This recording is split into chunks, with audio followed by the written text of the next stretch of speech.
दोस्तों एक बार फिर से आप सभी का स्वागत करते हैं आपके अपने चैनल बिंदास खबरें में। हम लेकर आए हैं देश और दुनिया की तमाम बड़ी खबरें जिसका सीधा असर आपकी जिंदगी पर पड़ता है। इसलिए वीडियो को अंत तक जरूर देखें और साथ ही वीडियो को लाइक और शेयर जरूर कर दें। और अगर अभी तक आपने चैनल को सब्सक्राइब नहीं किया तो सब्सक्राइब जरूर करें। दोस्तों खबरों का सिलसिला शुरू करें उससे पहले जान लेते हैं महामारी के नए अपडेट को। आपको बता दें कि भारत में संक्रमित मरीजों की संख्या 23,72,200 पहुंच गई है। इसमें से सक्रिय मामलों की संख्या 6,51,149 हो गई है। अच्छी बात यह है कि 16,73,860 मरीज ठीक होकर घर जा चुके हैं, पर दुख की बात यह है कि 46,717 मरीजों ने दम तोड़ दिया है। और इसी के साथ दोस्तों आपको बता दें कि महाराष्ट्र जो सबसे ज्यादा प्रभावित राज्यों में बना हुआ है, वहां पर 5,35,601 मामले हो गए, जबकि तमिलनाडु में 3,14,520 मामले हो गए।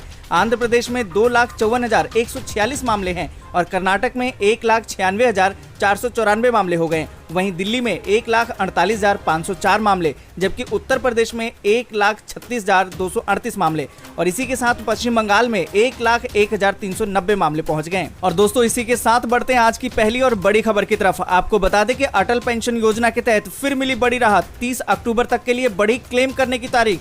दोस्तों आपको बता दें कि अटल पेंशन योजना के तहत डेथ क्लेम की तारीख एक बार फिर से बढ़ा दी गई है। Pension fund regulatory and development authority ने स्कीम के तहत डेथ क्लेम करने की तारीख अब 30 अक्टूबर 2020 तक के लिए बढ़ा दी गई है। ये दूसरा मौका है जब डेथ क्लेम की डेडलाइन को बढ़ाया गया है। इससे पहले आखिरी तारीख 31 जुलाई तक की थी। अथॉरिटी ने इसे लेकर बयान जारी करते हुए कहा है कि महामारी के चलते मौजूदा दौर में लोगों की परेशानियों को देखते हुए डेथ क्लेम की रिक्वेस्ट की तारीख को बढ़ाने का फैसला लिया गया है। आपको बता दें कि अथॉरिटी ने बयान जारी करके कहा है कि अब भी महामारी के चलते यात्रा पर लागू आंशिक प्रतिबंधों और सामान्य गतिविधियां न चालू होने के चलते ये फैसला लिया गया है। अब स्कैन किए गए दस्तावेजों के आधार पर डेथ क्लेम प्रोसेसिंग की तारीख 30 सितंबर 2020 तक के लिए बढ़ा दी जा रही है। इसके अलावा फिजिकल डॉक्यूमेंट्स जमा कराने की डेट भी 30 अक्टूबर 2020 तक के लिए बढ़ाने का फैसला लिया गया है। तो देश और दुनिया की तमाम बड़ी खबरें और इस वीडियो को बनाने में हमारी बहुत मेहनत लगती है, इसलिए हमारी आपसे रिक्वेस्ट है कि इस वीडियो को लाइक और दोस्तों के साथ शेयर करना बिल्कुल भी ना भूलें। और दोस्तों इसी के साथ बढ़ते हैं अगली बड़ी खबर की तरफ। और आपको बता दें कि लॉकडाउन की वजह से 18 अगस्त से 2 सितंबर के बीच कैंसिल रहेंगी ये स्पेशल ट्रेनें। दोस्तों आपको बता दें कि भारतीय रेलवे की कई स्पेशल ट्रेनें इस महीने बंगाल में रद्द रहेंगी। दरअसल पश्चिम बंगाल में महामारी के बढ़ते मामलों को देखते हुए राज्य के मुख्यमंत्री ममता बनर्जी ने 31 अगस्त तक लॉकडाउन के बीच कुछ दिन संपूर्ण लॉकडाउन का फैसला किया है, जिसकी वजह से पश्चिम बंगाल में रेल सेवा प्रभावित रहेगी। आपको बता दें कि नॉर्थ वेस्ट रेलवे ने 18 अगस्त से 2 सितंबर के बीच 2 जोड़ी ट्रेनों को अलग अलग तिथियों के लिए कैंसिल किया है। दोस्तों आपको बता दें कि पश्चिम बंगाल में 31 अगस्त तक कई दिन संपूर्ण लॉकडाउन के मद्देनजर नॉर्थ वेस्ट रेलवे ने हावड़ा जोधपुर बीकानेर मेड़ता के बीच चलने वाली स्पेशल ट्रेनों को रद्द कर दिया है। रेलवे के मुताबिक पश्चिम बंगाल में महामारी के बढ़ते मामलों को देखते हुए राज्य में लागू संपूर्ण लॉकडाउन की वजह से ट्रेनों को कैंसिल किया गया है। दोस्तों आपको बता दें कि गाड़ी number 2308 Jodhpur Howrah special train 18, 19, 25, 26 और 29 अगस्त को रद्द रहेगी। इसके साथ ही गाड़ी संख्या 2307 हावड़ा जोधपुर स्पेशल ट्रेन 20, 21, 27, 28 और 31 अगस्त को रद्द रहेगी। इसके अलावा गाड़ी नंबर 02302 नई दिल्ली हावड़ा राजधानी स्पेशल ट्रेन को 19, 20, 26, 27 और 30 अगस्त, जबकि गाड़ी नंबर 02301 हावड़ा नई दिल्ली राजधानी स्पेशल ट्रेन को 20, 21, 27, 28 और 31 अगस्त को रद्द किया जा सकता है।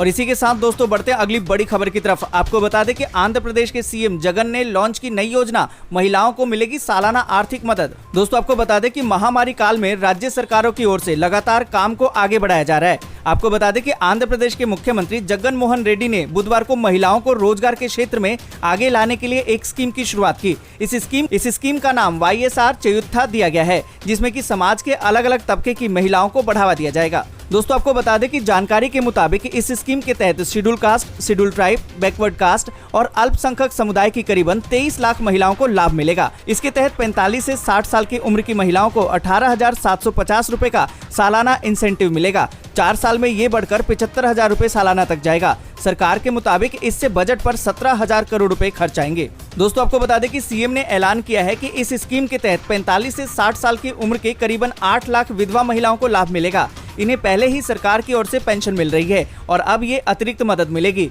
सीएम ने बताया कि विधवा महिलाओं को हर महीने 2,000 रुपए तक मिल रहे हैं। इसके अलावा अब नई स्कीम के तहत 18,000 रुपए सालाना और मिलेंगे। और इसी के साथ दोस्तों बढ़ते हैं अगली बड़ी खबर की तरफ और आपको बता दें कि स्कूल कॉलेज से हमेशा के लिए मिलेगी छुट्टी, परमानेंट ऑनलाइन एजुकेशन पर हो रहा है विचार। दोस्तों आपको बता दें कि महामारी काल का वैसे तो समाज के हर वर्ग और हर सिस्टम पर असर पड़ा है, लेकिन एजुकेशन सेक्टर इससे बहुत ज्यादा प्रभावित है। मार्च की शुरुआत से स्कूल और कॉलेज दोनों ही बंद है। अभी और कितने दिन बंद रहेंगे कुछ कहा नहीं जा सकता। आपको बता दें कि प्राइमरी क्लास से लेकर हायर एजुकेशन तक सब जगह बच्चे मोबाइल और लैपटॉप से पढ़ रहे हैं। ऑनलाइन एजुकेशन को लेकर शुरू में तो थोड़ी बहुत दिक्कत हुई थी, लेकिन अब सब सामान्य हो गया है। बच्चों के साथ उनके माता पिता भी इस सिस्टम के साथ आत्मसात कर चुके हैं। अब क्या ऑनलाइन एजुकेशन सिस्टम परमानेंट होने जा रहा है? सरकार की मंशा तो कुछ इसी तरीके की दिखाई दे रही है। एक जानकारी के मुताबिक सरकार पूरे एजुकेशन सिस्टम को हमेशा के लिए ऑनलाइन कर सकती है। अगर ऐसा हुआ तो भविष्य में बच्चे स्कूल या कॉलेज नहीं जाएंगे, घर बैठे ही अपनी पढ़ाई पूरी करेंगे। आपको बता दें कि पूरे एजुकेशन सिस्टम को ऑनलाइन करने के लिए प्रधानमंत्री कार्यालय यानी कि पीएमओ और नीति आयोग ने विश्वविद्यालय अनुदान आयोग यानी कि यूजीसी और अखिल भारतीय तकनीकी शिक्षा परिषद से सुझाव मांगे हैं। ऑनलाइन एजुकेशन सिस्टम के दायरे में प्राइमरी, मिडिल और हायर सेकेंडरी एजुकेशन के साथ ही आईआईटी और आईआईएम जैसे संस्थानों को भी लाने पर चर्चा हो रही है। आपको बता दें कि ऑनलाइन एजुकेशन के लिए डिजिटल प्लेटफॉर्म और इंटरनेट इंफ्रास्ट्रक्चर भी तैयार करने की कवायद चल रही है। इसी के साथ आपको बता दें कि जानकार बताते हैं कि प्रधानमंत्री नरेंद्र मोदी के डिजिटल इंडिया के विजन में अब डिजिटल एजुकेशन भी एक विषय शामिल कर लिया गया है। महामारी से उपजे हालात ने सरकार को इस बारे में सोचने के लिए एक विकल्प सुझाया है। दोस्तों यहाँ पर सवाल ये उठता है कि अगर पूरा एजुकेशन सिस्टम ऑनलाइन कर दिया जाए तो क्या लोग अपने बच्चों को घर पर रखकर पढ़ाना चाहेंगे? इसमें आपकी क्या राय है? कमेंट करके जरूर बताएं। और दोस्तों इसी के साथ बढ़ते हैं अगली बड़ी खबर की तरफ और आपको बता दें कि आज लॉन्च होगी टैक्स भरने वालों के लिए जबरदस्त स्कीम, आसान होगा आयकर। अगर आप ईमानदार टैक्स पेयर हैं तो आपके लिए एक अच्छी खबर है। प्रधानमंत्री नरेंद्र मोदी ने गुरुवार को ईमानदारी से टैक्स भरने वालों के लिए पारदर्शी कराधान ईमानदार का सम्मान नामक एक मंच की शुरुआत की। आपको बता दें कि वीडियो कॉन्फ्रेंसिंग से होने वाले इस आयोजन में केंद्रीय वित्त और कॉर्पोरेट कार्य मंत्री निर्मला सीतारमण और वित्त और कॉर्पोरेट कार्य राज्य मंत्री अनुराग सिंह ठाकुर भी उपस्थित रहेंगे। आपको बता दें कि प्रधानमंत्री कार्यालय यानी कि पीएमओ के मुताबिक आयकर विभाग के अधिकारियों के अलावा दूसरे लोग भी इस आयोजन में शामिल होंगे। प्रधानमंत्री पारदर्शी कराधान ईमानदार का सम्मान के लिए जो प्लेटफॉर्म लॉन्च करेंगे वह डायरेक्ट टैक्स सुधारों को और आगे ले जाएगा। दोस्तों आपको बता दें कि सीबीडीटी ने डायरेक्ट टैक्स में कई प्रमुख या बड़े कर सुधार किए हैं। बीते साल कॉर्पोरेट टैक्स की दर को 30% से घटाकर 22% कर दिया गया और नई मैन्युफैक्चरिंग इकाइयों के लिए इस दर को और भी अधिक घटाकर 15% कर दिया गया है। आपको बता दें कि लाभांश वितरण कर को भी हटा दिया गया है। कर सुधारों के तहत टैक्स की दरों में कमी करने और डायरेक्ट टैक्स कानून को सरल बनाने पर फोकस रहा है। इनकम टैक्स विभाग के कामकाज में ट्रांसपेरेंसी लाने के लिए सीबीडीआर द्वारा कई पहल किए गए हैं। दोस्तों अगर आप भी इनकम टैक्स भरते हैं तो ये खबर आपके लिए राहत भरी खबर होगी। इस पूरी खबर पर आप क्या सोचते हैं? कमेंट करके जरूर बताएं। और दोस्तों इसी के साथ बढ़ते हैं अगली बड़ी खबर की तरफ। आपको बता दें कि जनधन खाते में पैसा आया या नहीं, एसबीआई या पीएनबी समेत बैंकों के इन नंबरों पर करें मिस कॉल से चेक। दोस्तों आपको बता दें कि देश भर में लॉकडाउन के बीच सरकार ने जनधन खातों में पैसा ट्रांसफर किया है, लेकिन क्या आपके खाते में पैसा आया है? अगर आपको अभी तक पैसा आने की खबर नहीं मिली है या फिर आपने अपना अकाउंट ही चेक नहीं किया है तो अब भी घर बैठे पता कर सकते हैं। इसके लिए आपको बैंक जाने की जरूरत नहीं पड़ेगी। सिर्फ एक मिस कॉल के जरिए आपको ये पता चल जाएगा कि जनधन खाते में पैसा जमा हुआ है या नहीं। आपको बता दें कि state bank of India, Punjab national bank, bank of India, oriental bank of commerce, Indian bank ने अपने अपने नंबर जारी किए हुए हैं। इन नंबरों पर सिर्फ मिस कॉल देने से बैलेंस की पूरी जानकारी मिल जाती है। दोस्तों आपको बता दें कि स्टेट बैंक ऑफ इंडिया ने अपने ग्राहकों के लिए ये खास सुविधा शुरू की है। कोई भी जनधन खाता धारक 180042538800 या फिर 1800112211 पर कॉल करके अपने अकाउंट का बैलेंस जान सकता है।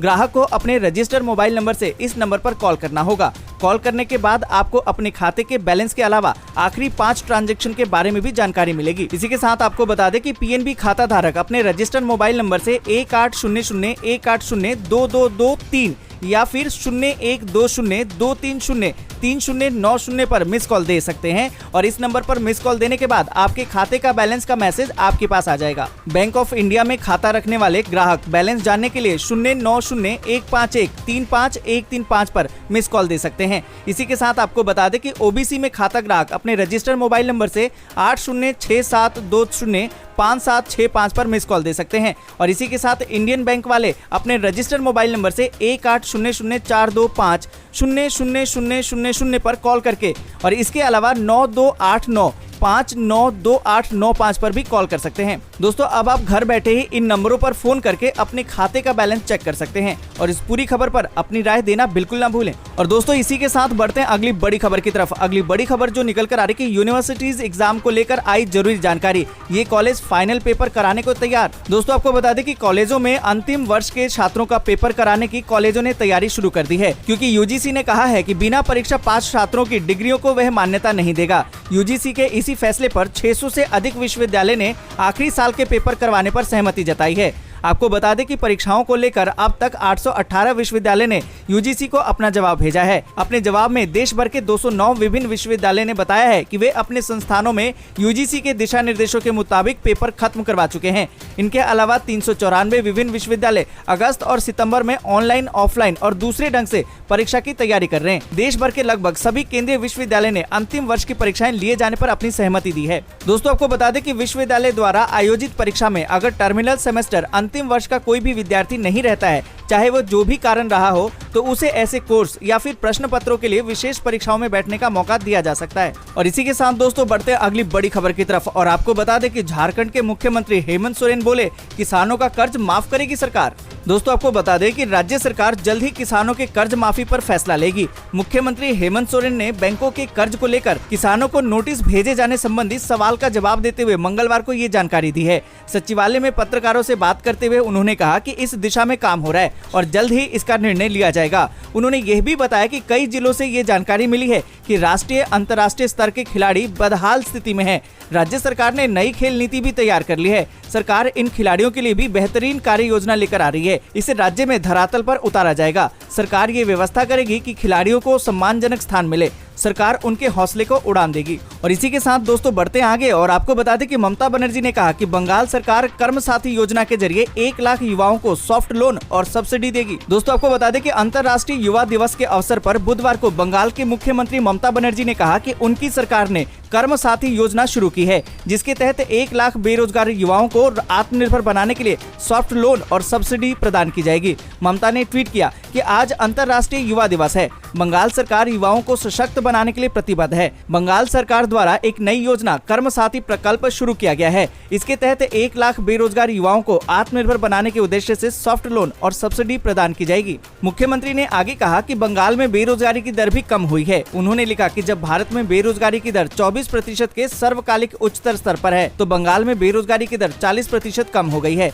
बंगाल के युवाओं ने अतीत में कई बार देश का नेतृत्व किया है और भविष्य में भी ऐसा करना जारी रहेगा। और इसी के साथ दोस्तों बढ़ते हैं आगे और आपको बता दें कि रिया चक्रवर्ती का खुला एक और राज। सुशांत से बात करने के लिए मिन्नत करते थे पिता। दोस्तों आपको बता दें कि बॉलीवुड अभिनेता सुशांत सिंह राजपूत पर उनकी गर्लफ्रेंड रिया चक्रवर्ती की जकड़ कैसी थी, इसका राज सुशांत के पिता के सिंह के 2 व्हाट्सएप चैट ने खोले हैं। ये चैट उन्होंने सुशांत की गर्लफ्रेंड रिया चक्रवर्ती और बिजनेस मैनेजर श्रुति मोदी के साथ बीते साल नवंबर में किए थे। इस चैट पर विश्वास करें तो रिया ने सुशांत के पिता का नंबर ब्लॉक कर दिया था। बेटे से बात करने के लिए, उनका हाल जानने के लिए पिता को मिन्नतें करनी पड़ती थी। दोस्तों आपको बता दें कि सुशांत के पिता के व्हाट्सएप चैट का स्क्रीनशॉट सामने आया है। इनमें एक के अनुसार सुशांत के पिता के सिंह ने रिया के लिए एक मैसेज लिखा था कि जब तुम जानती हो कि मैं सुशांत का पापा हूं तो क्यों नहीं बात करवा रही हो? आखिर क्या बात है? दोस्त बनकर उसकी देखभाल और इलाज करवा रही हो। मेरा भी फर्ज बनता है कि बेटे के बारे में सारी जानकारी मुझे रहे, इसलिए कॉल करके मुझे सारी जानकारी दो। और इसी के बाद 29 नवंबर 2019 को सुशांत के पिता ने सुशांत की बिजनेस मैनेजर श्रुति मोदी को भी मैसेज किया, जिसमें उन्होंने लिखा कि मैं जानता हूं कि सुशांत के सारे काम और उसे भी तुम ही देखती हो। वह अभी किस स्थिति में है इसके लिए बात करना चाहता हूँ। सुशांत से बात हुई थी तो उसने कहा था कि बहुत परेशान हूँ। अब तुम सोचो कि एक पिता को कितनी चिंता होगी, इसलिए तुमसे बात करना चाह रहा था। अब तुम बात नहीं कर रही हो, मैं मुंबई आना चाहता हूँ, फ्लाइट का टिकट भेज दो। और इसी के साथ दोस्तों बढ़ते हैं अगली बड़ी खबर की तरफ। आपको बता दें कि पीएम स्वनिधि योजना का आप भी उठाएं लाभ। 41 दिन में 5 लाख आवेदन। दोस्तों आपको बता दें कि महामारी संकट के बीच लॉन्च पीएम स्वनिधि योजना का लाभ बड़े पैमाने पर लोग उठा रहे हैं। इस योजना की शुरुआत 2 जुलाई को हुई थी और करीबन 41 दिन में ही 5 लाख से ज्यादा लोन के लिए आवेदन मिल चुके हैं, जबकि 1 लाख से ज्यादा लोगों के आवेदनों को मंजूरी भी मिल चुकी है। दरअसल महामारी संकट की वजह से बड़े उद्योग से लेकर दिहाड़ी मजदूर तक प्रभावित हुए हैं। उद्योग धंधे फिर से शुरू हो गए हैं, लेकिन बड़े पैमाने पर ऐसे लोग जो रेडी पटरी या फिर खोमचा लगाकर अपने परिवार का गुजारा करते थे, उनका कारोबार शुरू नहीं हो पाया है। आपको बता दें कि लॉकडाउन की वजह से प्रभावित रेहड़ी पटरी वालों को दोबारा से कारोबार शुरू करने के लिए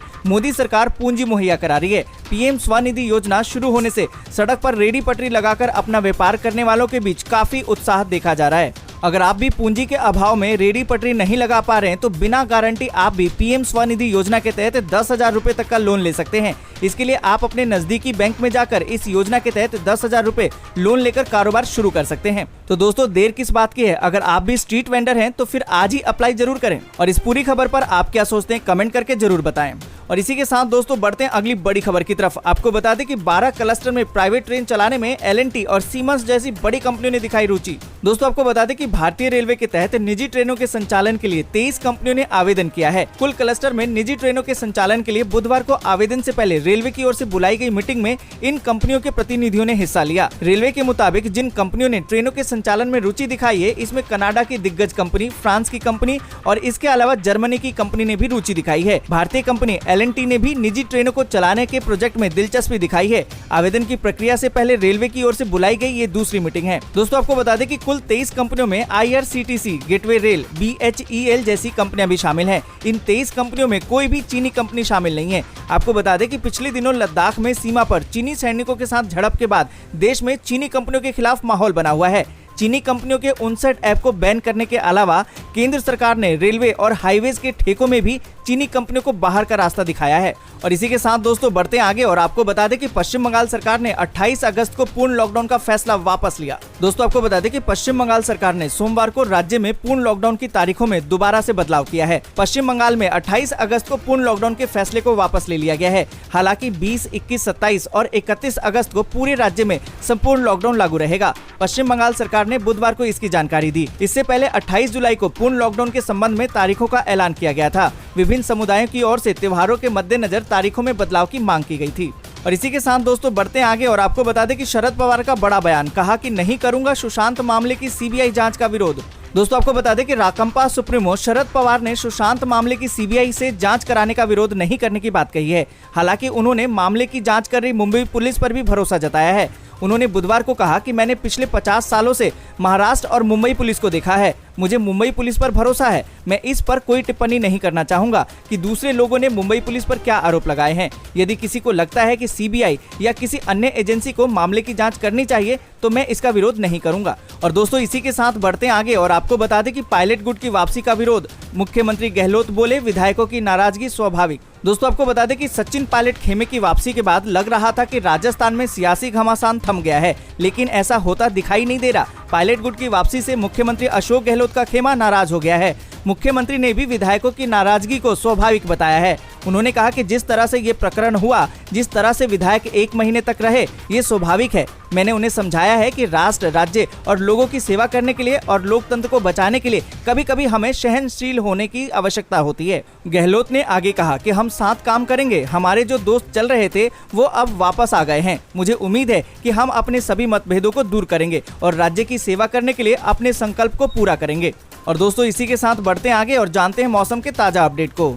दोस्तों आपको बता दें कि अगले 24 घंटों के दौरान गुजरात, पूर्वी राजस्थान, कोंकण गोवा, उत्तर प्रदेश, मध्य प्रदेश, उप हिमालय पश्चिम बंगाल, सिक्किम, असम, मेघालय, आंध्र प्रदेश और तेलंगाना के कुछ हिस्सों में हल्की से मध्यम बारिश के साथ कुछ स्थानों पर भारी बारिश भी होने के आसार हैं। आपको बता दें कि पश्चिमी हिमालय राज्यों पंजाब, हरियाणा, दिल्ली, विदर्भ, मराठवाड़ा, बिहार, झारखंड, छत्तीसगढ़, उड़ीसा के कुछ हिस्सों, अंडमान और निकोबार द्वीप समूह, पूर्वोत्तर भारत के बाकी हिस्सों, केरल और तमिलनाडु के कुछ स्थानों पर हल्की से मध्यम बारिश संभव है। और दोस्तों इसी के साथ आपको बता दें कि उत्तर पूर्वी राजस्थान के ऊपर हवाओं में एक चक्रवाती क्षेत्र बना हुआ है। इसके अलावा दक्षिणी पश्चिमी राजस्थान और इससे सटे हुए गुजरात पर भी एक चक्रवाती सिस्टम बना हुआ है। एक अन्य मौसमी सिस्टम पूर्वी असम के ऊपर है। इसकी क्षमता भी चक्रवाती क्षेत्र की है। दोस्तों आज के लिए बस इतना ही। वीडियो को लाइक और शेयर जरूर कर दें। अगर अभी तक आपने चैनल को सब्सक्राइब नहीं किया है तो सब्सक्राइब करें, बेल के आइकन को दबाएं, ऑल नोटिफिकेशन को जरूर ऑन करें।